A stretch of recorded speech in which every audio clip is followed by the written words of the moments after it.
Ikalabing-apat na kabanata. Ang pagkamatay ni Juan na tagapagbautismo. Nang panahong iyon, nabalitaan ni Herodes na pinuno ng Galilea ang tungkol kay Jesus.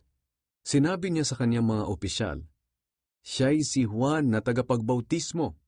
Muli siyang nabuhay kaya nakagagawa siya ng mga himala."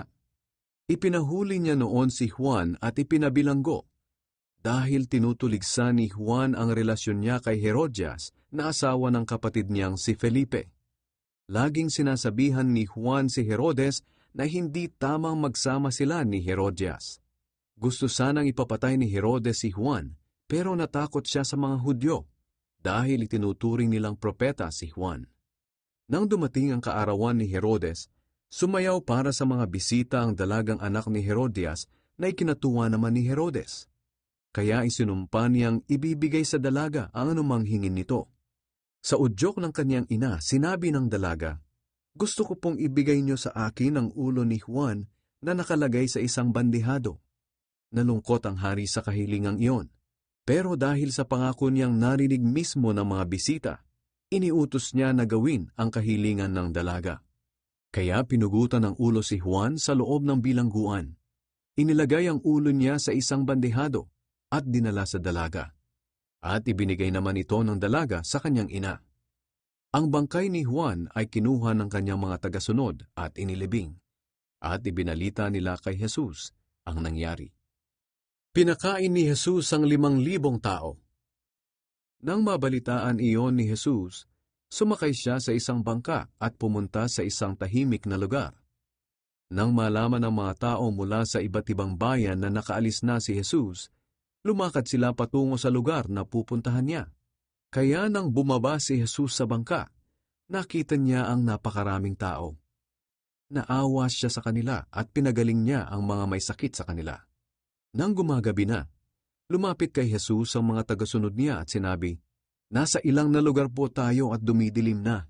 Paalisin niyo na po ang mga tao para makapunta sila sa mga nayon at nang makabili ng pagkain nila." Pero sinabi ni Jesus sa kanila, "Hindi na nila kailangang umalis. Kayo ang magpakain sa kanila." Sumagot sila, "Mayroon lang po tayong 5 tinapay at 2 isda. Dalhin ninyo ang mga ito sa akin," ang sabi ni Jesus. Inutusan niya ang mga tao na maupo sa damuhan.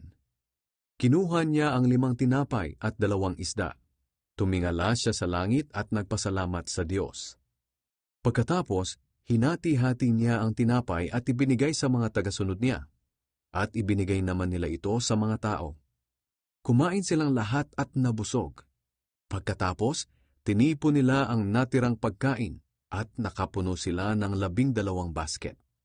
Ang bilang ng mga lalaking kumain ay mga 5,000, maliban pa sa mga babae at mga bata.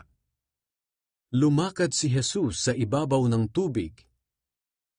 Pagkatapos, pinasakay agad ni Jesus sa bangka ang mga tagasunod niya at pinauna sa kabila ng lawa habang pinapauwi niya ang mga tao. Nang makaalis na ang mga tao, umakyat siyang mag-isa sa isang bundok para manalangin. Inabot na siya roon ng gabi. Nang oras na iyon, malayo na ang bangkang sinasakyan ng mga tagasunod niya. Sinasalpok ng malalaking alon ng bangka nila dahil pasalungat ito sa hangin. Nang madaling araw na, sumunod sa kanila si Jesus na naglalakad sa ibabaw ng tubig. Pagkakita ng mga tagasunod na may naglalakad sa tubig, kinilabutan sila at napasigaw sila ng "Multo!"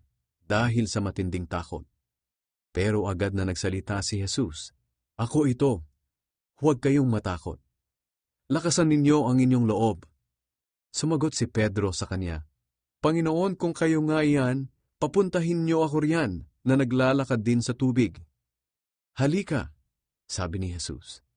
Kaya bumaba si Pedro sa bangka at naglakad sa tubig patungo kay Jesus. Pero nang mapansin niyang malakas ang hangin, natakot siya at unti-unting lumubog. Kaya sumigaw siya, "Panginoon, iligtas niyo ako." Agad naman siyang inabot ni Jesus at sinabi, "Kailiit ng pananampalataya mo. Bakit ka nag-alinlangan?" Pagkasakay nilang dalawa sa bangka, biglang tumigil ang malakas na hangin, at sinambas siya ng mga nasa bangka at sinabi, Talagang kayo nga po ang anak ng Diyos. Pinagaling ni Jesus ang mga may sakit sa Genesaret.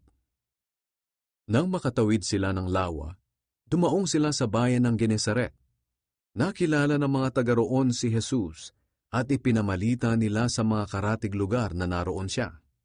Kaya dinala ng mga tao kay Jesus ang mga may sakit sa kanila. Nakiusap sila kay Jesus na kung maaari ay pahipuin niya ang mga may sakit kahit man lang sa laylayan ng kanyang damit. At ang lahat ng nakahipo ay gumaling.